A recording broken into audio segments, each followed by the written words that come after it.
We last saw Asta surrounded by Raids' allies. They unleash a barrage of magic attacks, but Asta manages to deflect it with his crazy movement abilities. Leopold joins the fray, while Noel summons a water wall to defend themselves and the dying Fugolian. However, the shield is absorbed by tree magic, while Asta and Leon are impaled by wind needles. Before they can do any further damage, the magic knights return after they reluctantly pooled their magic together. Mimosa immediately works to heal Fugolian while Nozel unleashes a barrage of mercury, but it is absorbed by specially enhanced salamander magic. The magicians manage to kidnap Asta, and before they escape through one of Volto's portals, they introduce themselves as the Eye of the Midnight Sun and declare that one day they will destroy the Clover Kingdom. Unable to spare resources to find Asta, they leave them to his fate. Voltos is scolded by his allies for his recklessness, while Sally, the magician who kidnapped Asta, is told that they must kill him despite her desire to dissect him.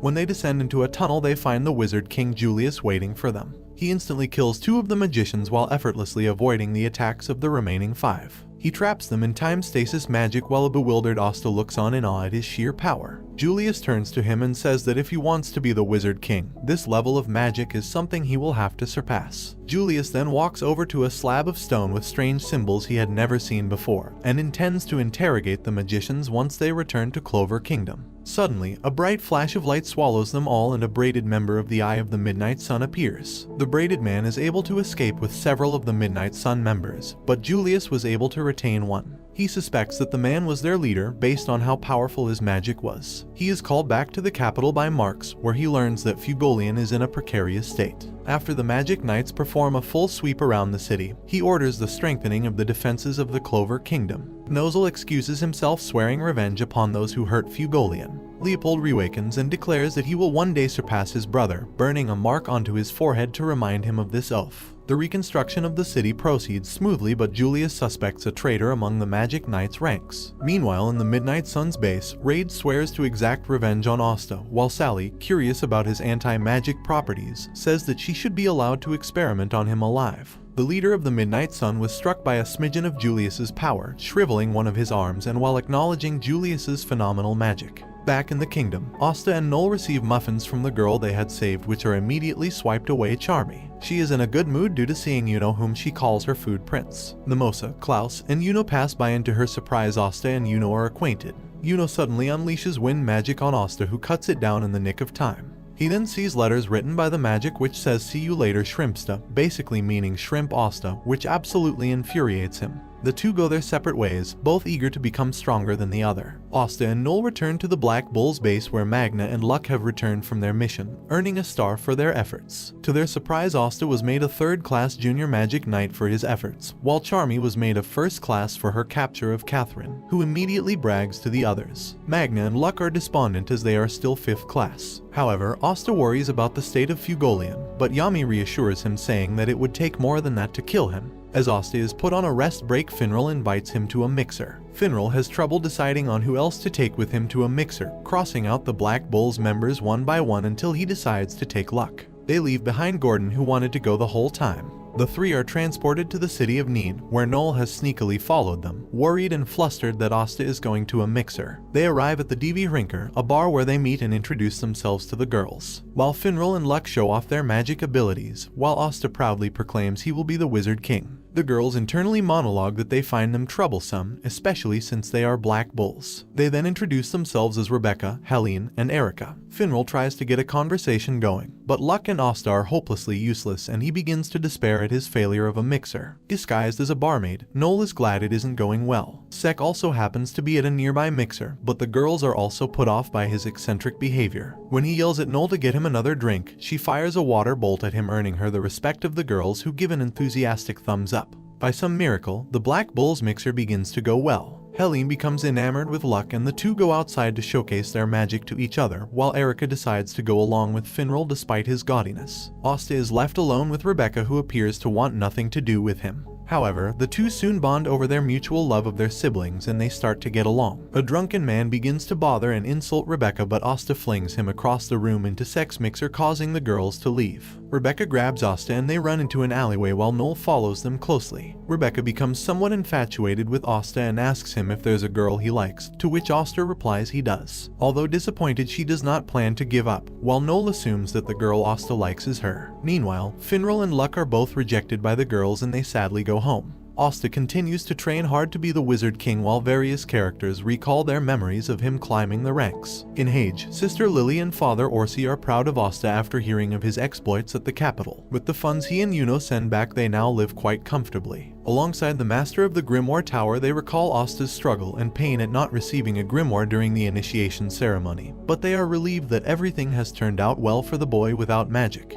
In the Black Bull's base, Gordon keeps a diary recording the adventures of his best friend Asta. He recalls Asta's impressive display during the Magic Night ceremony and his first few days of doing chores at the Black Bull's base. Still flustered at the misunderstanding the Asta likes her, Noel cannot accept that she could have feelings for a commoner but concedes that on certain occasions he has acted quite cool, including the battles of Saucy Village and Mars. Asta returns to the base where an embarrassed Noel sends him flying with a burst of water. Meanwhile, Yuno, Mimosa, and Klaus prepare to leave on a mission, but the former are embarrassed at the chariot Klaus has prepared for them. As they leave separately on their brooms, Yuno remembers his promise with Asta. From a young age, the two were already sworn rivals to become the Wizard King. He admires him as the one who gave him hope. In Hage, Sister Lily and Father Orsi are delighted to hear that Yuno has been made a first-class junior magic knight, but are surprised to also learn that Asta has been made a third class. With Yami giving the Black Bulls a day off, Gauche visits his sister Marie at Nîmes to celebrate her birthday. Likewise, Asta asks Magna to take him to Nîmes, having promised to play with Rebecca's siblings. Curious about how it will go, Noel secretly follows him. Gauche buys out the entire gift shop for Marie, where he recalls as a former convict. She is his only joy and reason for living. When he arrives near the church, he is horrified to see Marie playing with Asta. He angrily starts kicking him, but when Marie says that she will marry Asta one day, he starts firing mirror bolts at him.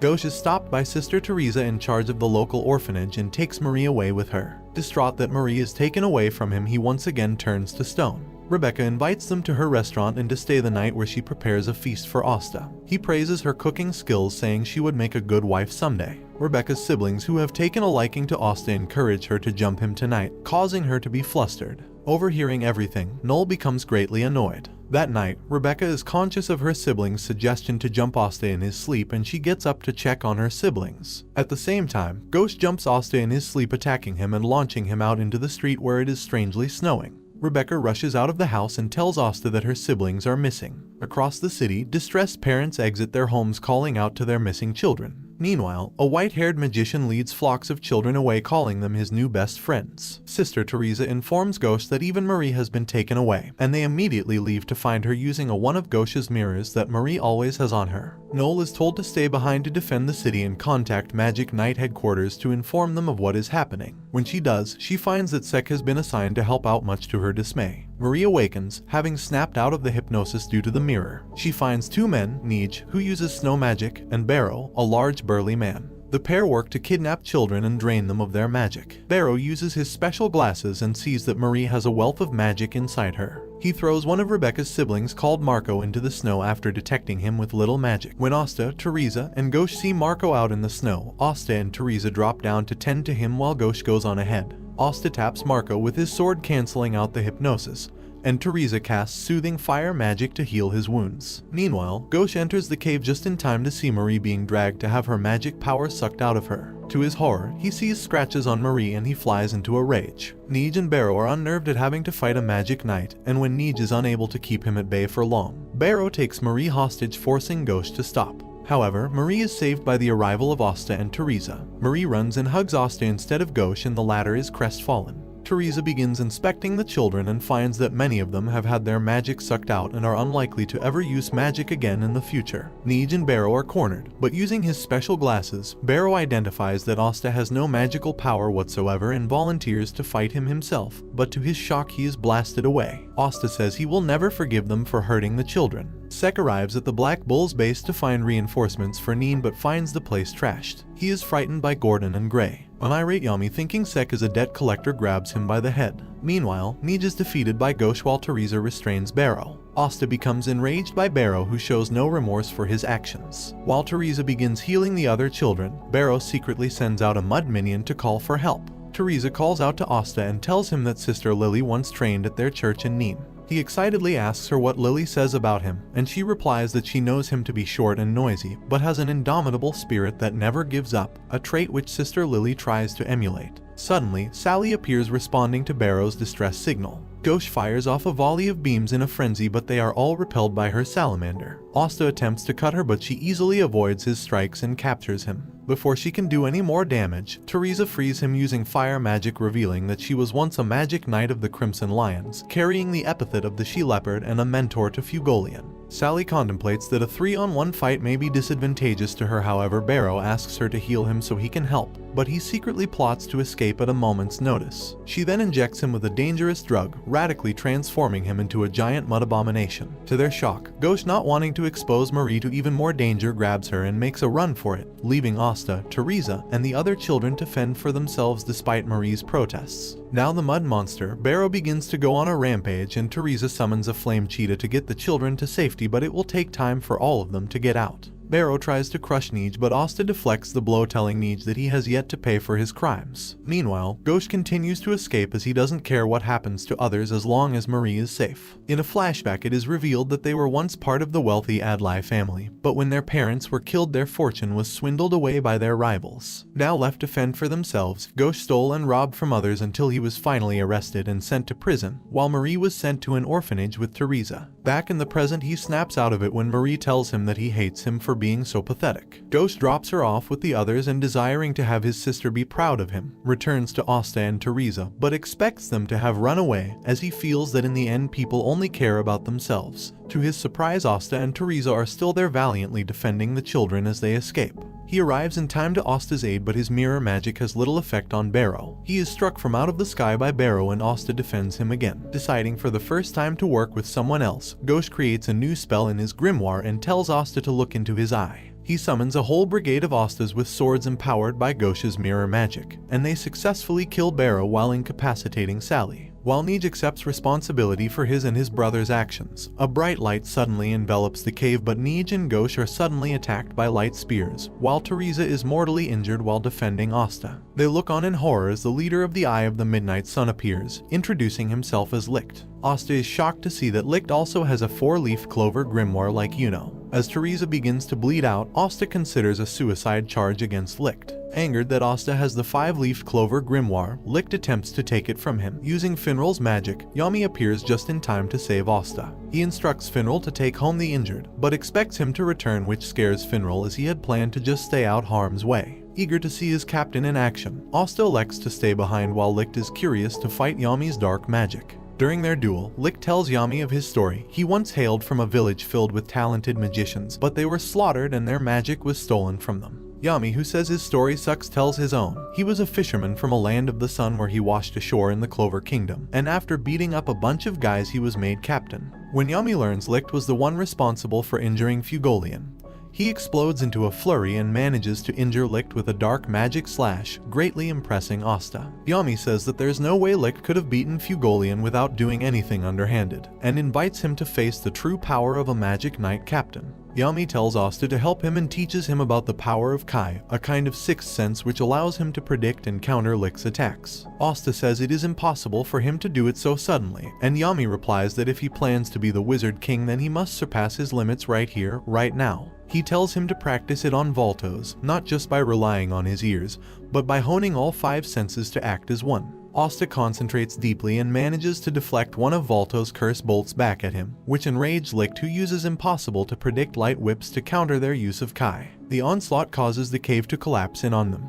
He thinks he is victorious, but to his surprise Yami and Asta burst out from under the rubble. Yami and Licht continue their duel, with his black magic being a natural enemy to his enemy's light magic. Licht grows to respect Yami's ability, recognizing him as a worthy foe. Yami asks him for his intentions in the Clover Kingdom, and he replies that he wishes to establish a new kingdom, one free of the corruption and discrimination that commoners and non-magic people face. Asta is astounded at his captain's power, and Yami instructs him to deal with Voltos in his own way. Asta charges but is held back by a barrage of curse bolts that come from strange angles. He decides to discard his weapon and instead go through a portal that Voltos made, punching him in the face, amusing Yami, who finds the fact that he just punched a guy hilarious. Licht tries to sneak up on Yami, but his sword absorbs his magic and he finds himself unable to move. Yami slashes him with black magic, seriously injuring Licht. Badly wounded, Licht acknowledges Yami as the second person to ever fight him as an equal. He begins preparing a massive spell with a range so large and power so devastating that it would be impossible to defend against. Meanwhile, Ghost looks over at a dying Teresa, who gifts him with what little magic she has left and tells him to go and save Asta. Fearing she has died, he is relieved when she was just pretending to die.